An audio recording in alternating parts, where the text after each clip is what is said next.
कहीं दीप जले तो कहीं दिल जले, लेकिन हमसे जब भी जले रोटी जले, सालन जले, चावल जले या फिर लोग जले।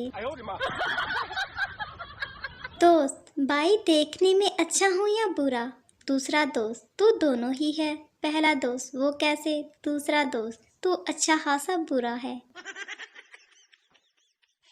औरत का 5 मिनट में तैयार होना और मर्द का 5 मिनट में पहुंच रहा हूँ, बात एक ही है।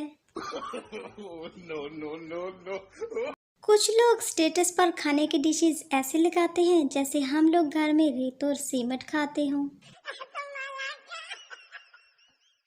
रिश्तेदारों के स्टेटस देखो तो इतनी अच्छी अच्छी बातें लिखी होती हैं जैसे कि हम तो जानते ही ना हो। रात को सोया नहीं जाता, सुबह उठा नहीं जाता, पूरा दिन जागा नहीं जाता, अच्छी पागलों वाली जिंदगी है। पाकिस्तानियों की पेशगोइयां काल काटती है, पहुंचने वाला होगा।